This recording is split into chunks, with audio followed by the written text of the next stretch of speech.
Okay, this is Virgin on the Ridiculous. Jenna, what's the idea behind our podcast? The idea behind this podcast is that I basically don't watch any movies and have little interest in watching movies. Brenton is a bit of a movie buff, so Brenton is introducing me to the plot and idea behind kind of classic movies people should have seen, or usually people have already seen them. It's likely I won't have seen it, so I'm going to react as we go. And I'm not really a movie buff. I've just seen like a normal amount of movies. Yeah, he's kind of... Everyone's a movie buff to me, like, let's be honest. So, the last podcast we done, we actually was sitting at home, but this time I kind of got a bit bored sitting at home, so this time I'm actually driving to keep myself focused. Like our first podcast that we done, where we drove to Townsville, but this time I'm just kind of arbitrarily driving around, so... We're on a bit of a journey. It's a quiet Saturday night, so it's quite a pleasant night for a drive. So. Good night to encourage global warming and hooning around the back streets of Cairns. Tonight's movie. Yeah, sorry, I'm from 1993. Okay. Directed by Steven Spielberg. One of the biggest, I think the biggest movie of 1993, starring Sam Neill. Who have we got here? Let me have a look. Apparently, Samuel L. Jackson was in it, which I forgot about. Jeff Goldblum, Richard Attenborough. I'm going to take a stab in the dark. Was it Jurassic Park? It was Jurassic Park. Have you seen it? I'm getting good. Have you seen it? No, but I've been on the ride at Disneyland. How was that? I haven't been on the ride. Fantastic. Tell me what you know. Well, just tell me about the ride. Well, the ride is they're at the science facility where they are doing like growing the animals. Like you go through it like a theme. It's like a rapids. It's like a water rapids, but Okay. you're in this big dinghy. Yeah. And you go past the sign that says, no turning back, beware, because the animals have escaped. Okay. And you see, it's the animatronics are quite fantastic actually. And I went about probably about 15 years ago, so I assume that it's out of this world now. If anyone's been, please tell me if they've updated the ride. Would you say it's been lost? What's been lost? The ride. Is this meant to be a joke? Yeah. It's gone over my head. Well, the new Jurassic Park movies are Jurassic Park: The Lost World. So. Oh, okay. No. So you go through, and there's all of these fantastic animatronic dinosaurs, and they're all like herbivores and plant eaters, and you've got the ones with the long necks and then you go through there's all like this siren goes off, and you go through, and it starts to get a bit faster, and everything's heating up, and you go inside the lab building, and you turn the corner, and there's a big T-Rex, and it opens its mouth, and you drop, and that's the log flume. Oh, cool. So it's pretty good, and that's where they take your photo, and but it's pretty fantastic, and like I say, that was quite a long time ago that I was there, so. Well, I mean, yeah. So that's basically the plot. Okay, podcast done. So Richard Attenborough's in it. He's Richard or David? Richard.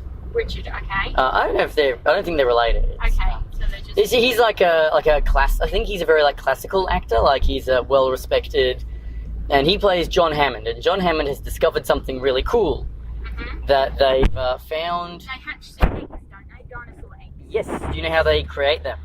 Don't they find them in the ground?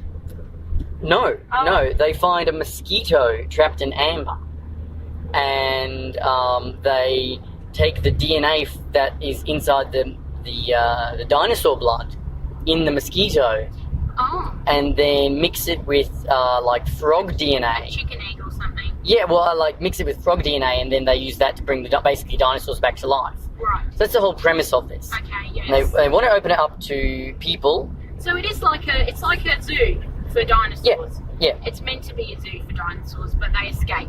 Okay, yeah. Yeah, so we actually, I think we don't open with Hammond. We open with, I'm just checking the names here because it's been a while since I watched it. I saw this as a kid, you know, I remember seeing it as a kid, but I don't at the movie theatre. Well, that's because you're an old man. Yeah. You know, I was a little kid. And you know, I was actually not born in 1993, so who's old now? Well, yeah, okay. But you know, I saw it with my mum, and I tried to move right down to the very front of the cinema. Oh, I and she terrified. I was too, but it was so much fun. I really enjoyed it.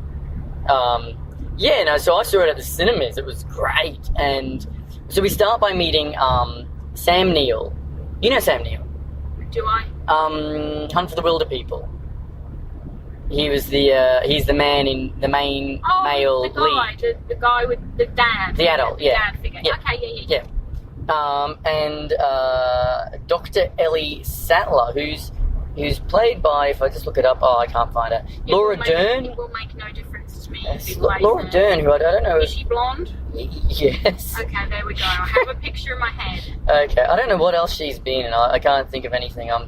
And it's also, we open with them in doing like at a dinosaur dig. There's a really fantastic scene there. I thought we were going to say a dinosaur gig then. I was like, I could just see like the dinosaurs with the microphones doing like... That'd be pretty cool. No, I think that's a different sort of movie. Yeah, so they're at a dig. The Land Before Time, Mark II. Have you seen Land Before Time? I have. I grew up on Land Before Time. That's why you called them long necks. Probably, yes. My mother never approved because she didn't like that they didn't use the proper names, and they're like all the kids were calling them like long necks. I don't know what are that? Long necks and big foots and sharp tooth or whatever. And yeah.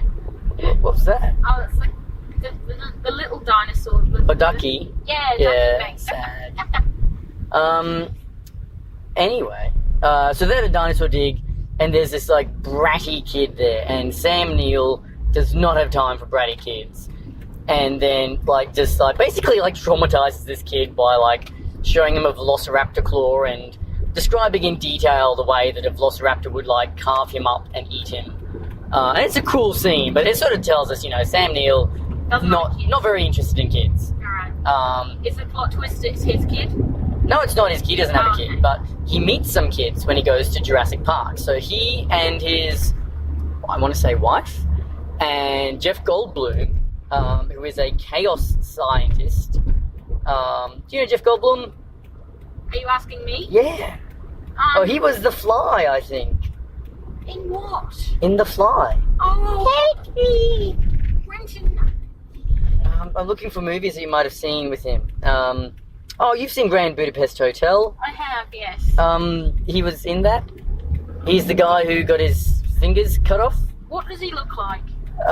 He's a man. Has he got brown hair? Oh gosh, let me find a picture. He's got grey hair now because he's getting a bit old. He had black hair. Okay. He looks like a rock star, I guess, but like a nerdy rock star. Who's he though in the movie? He's a chaos scientist. And they sort of you know, Dr. Dinosaur, whatever his name is basically wants to open it up, and he wants them to give the you know, he's got this crew together to tell him, is this safe? Is this dinosaur zoo going to be safe?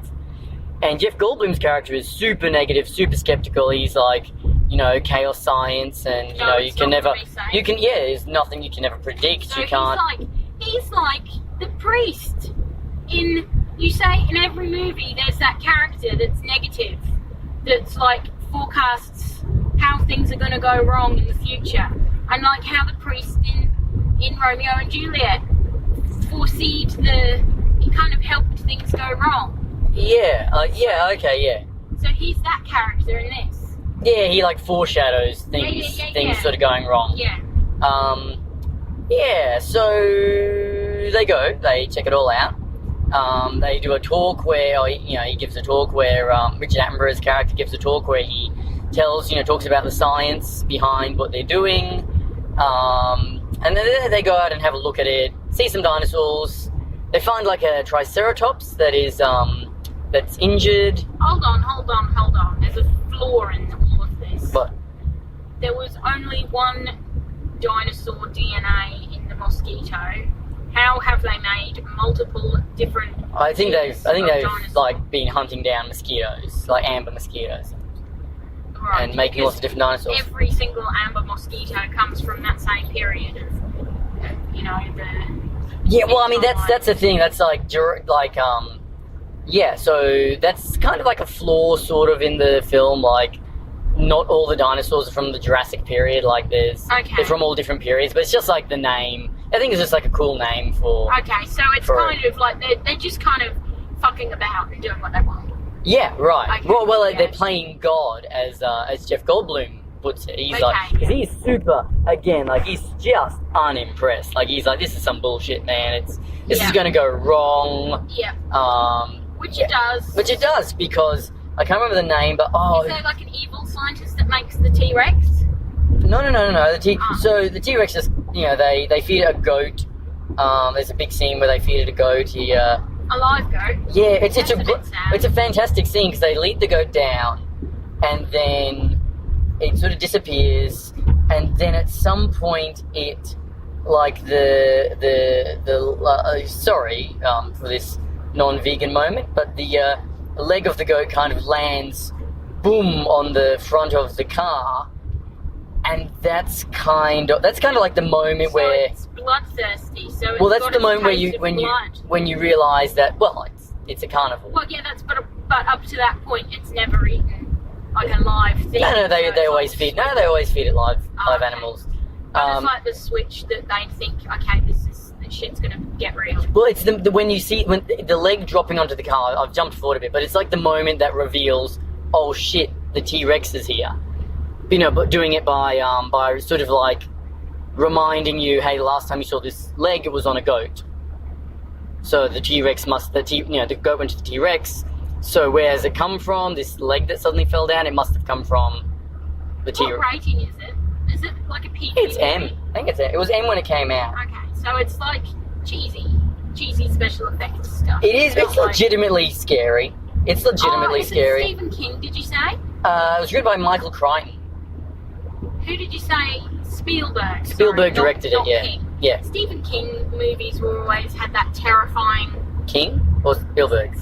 Stephen King. Okay, yeah. Films. Yeah, and so books. he did It. Yes, so they always had that terrifying level of suspense in them. Yeah, but this has a level of suspense to it too. This is a well-paced movie. Yeah, but like Stephen King ones that from what I remember studying them at school, like that. Yeah. You studied Stephen King at school? Yes. What did you study? In media studies. I studied media studies. Oh, yeah. Not English. Like what? You're gonna ask me to fucking name movies now. Well, like just the one with the leopard, the panther woman. Okay, I don't know that. And they're all running and hiding. And... The one with the clown? No, I didn't watch it. We didn't watch it. That's Pet Cemetery is one. Pet Cemetery, that's it. Is that with the? That's the one with the lion. And well, that's actually one I haven't seen, so we could do a reverse episode on that one sometime. I'll have to rewatch it. Yeah. Okay, so carry on. So there is. Do you know Seinfeld at all? We need to insert like the generic cricket noise that they put in all these reality TV shows. So that's a no. Third Rock from the Sun, Space Jam, B movie. B movie doesn't really help us because you won't. B movie. I've seen B movie. B-double-E. Yeah. Do you remember it's absolutely pathetic. Do you remember a giraffe in B movie? No. Okay. Well, apparently the guy who played the giraffe in B movie, so he's the evil scientist, and he's evil because of the powers of capitalism, of course. Oh yeah, and he wants there to be a big zoo for everyone to come. Not worse than that. He is dealing double with the competitor. He's a great character. He's just like this snarly. He's great. He's just this slimy, weedy, wheezy. He just wants money. Yeah, just this grotesque human being. He's a wonderful character. There's this great scene where he's doing the secret deal. The secret deal, and the guy he's selling the stuff to is sweating it, and he has this wonderful scene. He's like, oh, don't bring attention to the fact that I'm here. And he has this whole, hey look guys, I'm here, I'm doing a deal with this guy, and he names him, this guy, see, nobody cares. He's like this really shrill, he's a wonderful character. Wonderfully obnoxious, just self-serving character. He's so good. He sells this other guy dinosaur embryos that he steals from Jurassic Park. And to do that, he shuts down the whole security system and basically turns off all the security. And all the dinosaurs get out while everyone's on a tour. So that's kind of bad. Yeah, so the kids, there's kids there too, I forgot to mention. You did say about the being. Right. So Richard Attenborough, he has his 2 children, Lexi and the other one, Michael, I think, are there, and so they end up getting Sam Neill and him and their guide all end up being in the tour at night when the ride shuts down. And that's when the next thing we see is the bloody leg of the goat landing on the car. And we go, holy shit. And they drive... You've seen Toy Story? Yes. So do you remember in Toy Story there's a moment where... Which one? Which Toy Story? The first one, I think. There's a moment where we see Rex in the mirror of a car. Like, just the car's driving, and then we get a shot of, like, the driver's side mirror where it says objects in the mirror may be closer than they appear, and we see Rex running after the car. Yes. Yeah, so that's a parody of, that moment's a parody of Jurassic Park. Okay. There's a really famous moment where we see, like, the objects in the mirror text and the Tyrannosaurus running. And this is CGI, but it's amazing. The CGI, just because I think they do some animatronics. No, I think a lot of it was animatronic as opposed to CGI. Yeah, and the CGI, they do a lot of, like, night stuff. Okay. And it's very good. Like, it's very good in that, like, it's... it's noticeably better than, not even for its time, like it's noticeably better than some CGI now, just because they use it sparingly in ways that are I've always thought that believable. With old movies though, like, they're almost more believable. Yeah, right. And I guess, like, the cost, is a big thing, like the cost of animatronics versus the cost of CGI is kind of... CGI is a bit more, is a bit cheaper, I think, now. Oh yeah, it's cheap. I would assume it's cheaper, but I don't really know. If anyone that works in this field can correct us at any point. If you can, I guess, okay, you can tell us that one. No, I'm interested. Like, I'm genuinely interested to know how they make movies. I took sculpture at school, and my teacher used to work at Weta Workshops in New Zealand, and I actually worked with his wife in the costume shop. But did you not know that about me? No. I'm a dark horse. This isn't actually my face. I got him to make a mask. Are you actually a dark horse? Is that what a horse sounds like? That's what a dark horse sounds like. Oh my god. The guy running the tour hides in the portaloo. The T-Rex knocks it over and eats him. Okay, yeah. The kids escape. They need the kids to survive, because then that's how they use the kids in the sequels.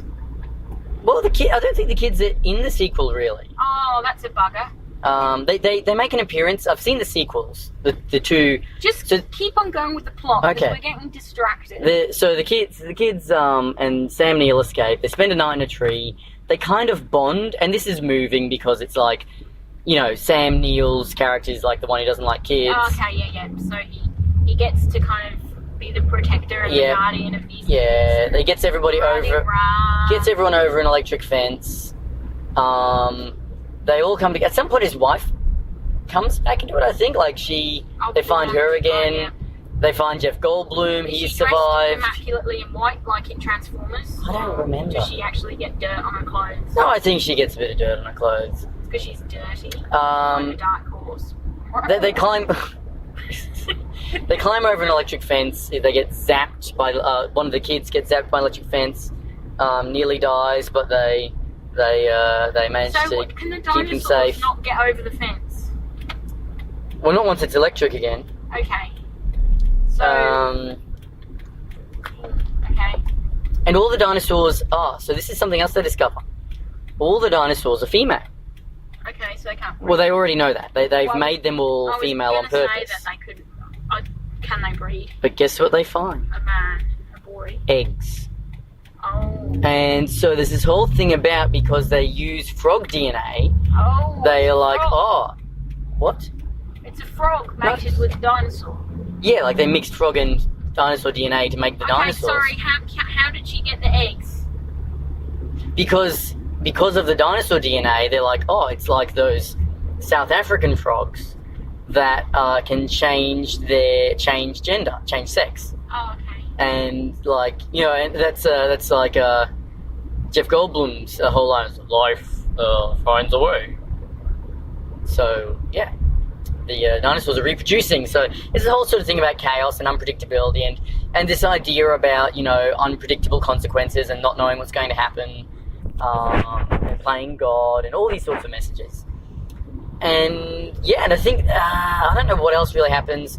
We end up with the final scene, and the final scene is fucking terrifying, because we've had our friends. Oh, we forgot about Newman. Oh. So the bad scientist, naughty scientist.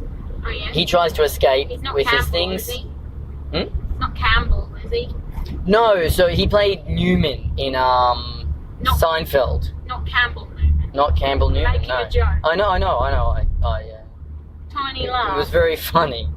Tiny's sitting on Brenton's lap, by the way. He's It's come our for dog. the drive. Yeah. No, I was actually meaning Brenton. What is it? What's People this? are going to listen to this and discover how lame I am. Yes. It's quite sad. At least they're not going to unfriend me like last week. Yeah. But nobody actually unfriended you, I think.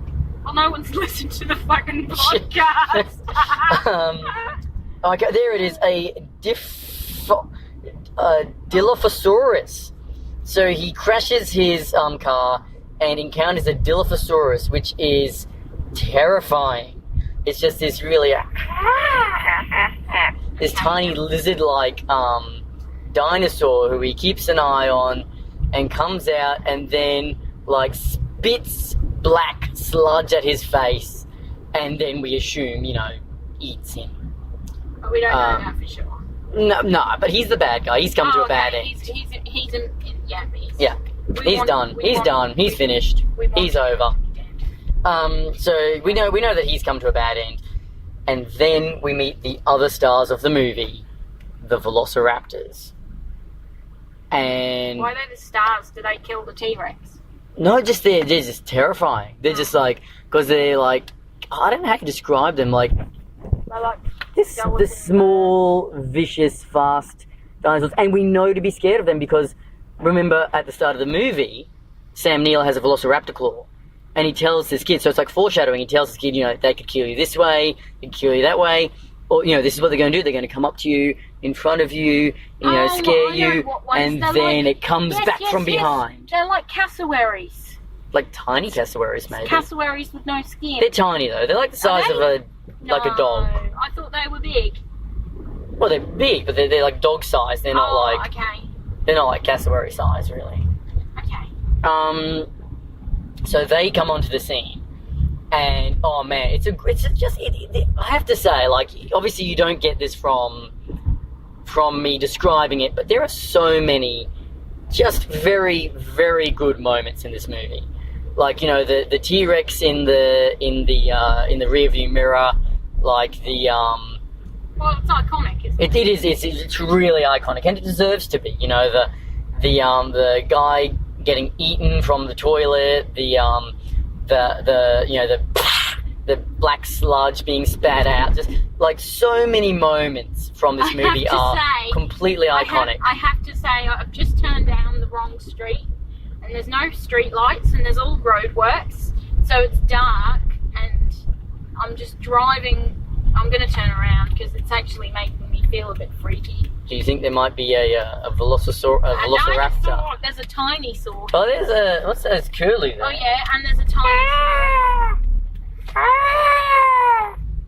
That's Brenton's curlew. That's the curlew impression. Yeah. Yeah, and what happened? Oh, and then again, like the Velociraptor scene is again, like every moment of this movie is iconic. It's fantastic, and the Velociraptor scene is absolutely iconic. We see like we don't see much of them at first. We see like the shadows. The shadows. Yeah. Oh. Oh. Yeah. Okay. No, I'll get to the other bit soon. We see the shadows. We see, the nose appears in just the corner of the glass of the window, and then this, like this mist over it where the breath is, and then the door handle starts to open because they've worked out how, and it's just Lex and Michael in the room. It's just the two kids now fending for themselves, trying to escape from the Velociraptors. It's a genuinely terrifying scene. It is absolutely fantastic. It's good. It's just good. It's just incredibly good. And they're running and trying to escape. And then I forgot about this. The way the T-Rex is introduced as well is we see water, and then there's like everything goes silent, and then there's like a boom, and we see the ripples in the water, and they're like boom, boom, Yeah. and that happens while they're running away from the Velociraptors, and then the T-Rex comes in. But the Velociraptors are scared of the T-Rex, aren't they? Yeah, and they get. Yeah. I think they get eaten. From memory. Good. And the kids escape, and everybody escapes, and they all get out of Jurassic Park, which we assume doesn't open. In the end. So it just stays there, and all the dinosaurs just stay in there. Yeah. So I mean, like we've got a little bit extra time on this one, so before we might move on to like some of the sequels and so on a little bit. Did you want to give it a rating out of 5? Like the unseen movie rating? Probably 4.5. Hey? Oh, that's good. But I don't think I'd watch it. Yeah. Yeah, so the dinosaurs do kind of stay there, because we see there's a sequel to it, which is I Lost... might watch it with subtitles and no sound. Well, I mean, you know what happens now. Well, I know, but I'd probably watch it with no sound. Okay. I guess, can we get, like, watch it on YouTube, like turn the volume off and then, like... get one of those, like the instrumental piano. No, like a silent film. Happy piano. I have to say, I saw Nosferatu, like the original.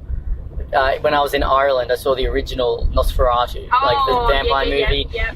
Everyone laughed at this one moment where, like the vampire looks at him, and then the speech cards. Yes. And it's like, your wife has a lovely neck. It's like everyone in the theatre laughed. It was great.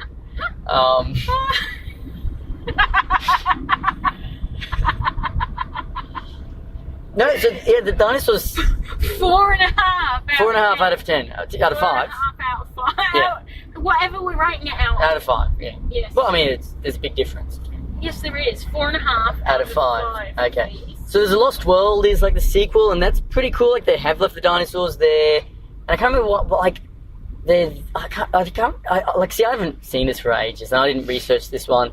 But basically, they've gone there, I think, like, to try and... There's, like, people trying to smuggle the dinosaurs out or something. Like, it's just being left to its own devices. So it's all overrun. There's lots of everything. It's like a jungle. Yeah. Dinosaurs, okay. But then there's, like... I don't even remember Can you what... shoot the dinosaurs? Do bullets ricochet?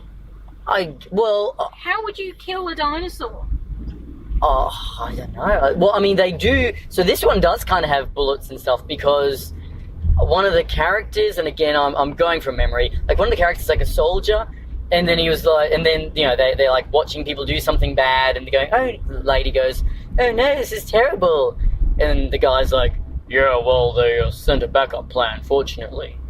Me. And then he's like, he's a soldier, he's got a gun, and I don't know, I can't even remember what happens exactly, except... That was a great... like macho man accent. Thank you. Thank you. They sent a backup plan. It's me. Now you've turned into a farmer from the Bachelor. Yep. It's we're gonna have some agriculture here. My name's Brent. There's this dinosaur wants to give me a kiss. My name's... But I'm gonna give it a hug. No. You've got to be Brent Bucks. That's your farm name. That's awful. My name's Brent Bucks. Okay. If you're a farmer and feeling insulted, please don't at me. Where were we? Oh yeah, so they I don't know. and it's like it wasn't as well received. I actually really loved some of the moments. There's like some it's certainly not Jurassic Park, but there's some really cool moments. Like there's a wonderful scene with a caravan that ends up. Is it a Disney spin-off? Because No. Jurassic Park is no. That's it's Universal. Universal, yeah. So Yeah, is it like a spin-off? Like it's just a moneymaker? Like it's not meant to be this Well, it's a franchise. That's what I mean. Like Yeah. you know how like they often take a good movie and make shit movies after to keep getting the money. Yeah, well, I mean, I actually looked this up. Says me that doesn't watch movies. I looked this up by the way. today, and I'm in the wrong lane. Jurassic Park was. What was I going to say? Jurassic Park was like the highest money maker for Universal until 2015, I believe. Okay, and then what was the Avengers or something? No, there was 3 that year. I think it was like possibly Despicable Me. That's Disney, That's not Disney. isn't it? No, absolutely not. Okay. No. I think it was Should we Despicable just- Me and Fast and Furious 7. Let's round the podcast up because we're just talking shit now, and neither of us actually know Well, no, if it's factual or not. No, it's okay. We can go through the sequels in a little bit. It's Okay. 40 minutes is a good Brent cut-off point. Bucks. It's a great scene where like the caravan goes over the edge of the cliff, and they fall on the glass, and the glass is slowly cracking. Like I don't. It didn't. It's not as well respected as Jurassic Park, obviously, but I thought I really thought it was a great scene. I thought that was a really edge of your seat, just high intensity, and there's more velociraptors, and the velociraptors are picking off people one by one, and they've all got guns. But it's like you pretty quickly realise that the guns do not matter. Like they're walking through a cornfield or a rice field or something that the farmers have planted, and like the velociraptors is just like swooping in and just like dragging these dudes away, like really quick. So bullets ricochet off of their skin or something. Yeah, and then it eventually it ends, and it seems like a cool ending. And then they've got like a double. You know how they have like a double ending? Yeah. Because then they bring the Tyrannosaurus to the city. I can't even remember why. And of course, it wakes up and destroys the city. And like what they said is like, we didn't think we'd ever be doing another one. We knew that what people really wanted to see was a big angry Tyrannosaurus stomping through the city. So we did a like a Tyrannosaurus in the city scene. Okay. And then there was a third one Oh. that I saw when I was in high school. Right. And I remember nothing of it except that it wasn't good. Okay. There was a really cool scene with pterodactyls. The pterodactyls were scary. They've opened the park again for some reason. And the pterodactyls are there. Yeah, and that's about it. But iconic movie. I think that's actually just about it. We might have to leave it there because I haven't seen any of. There's another 3 movies. There's 6 Jurassic Park movies. There's 5, and there's one I believe in cinemas now that is intended as the very last one. Oh wow. But that first one is the one that is completely iconic. The characters are iconic. Are the others not Spielberg's? I think Spielberg did the second.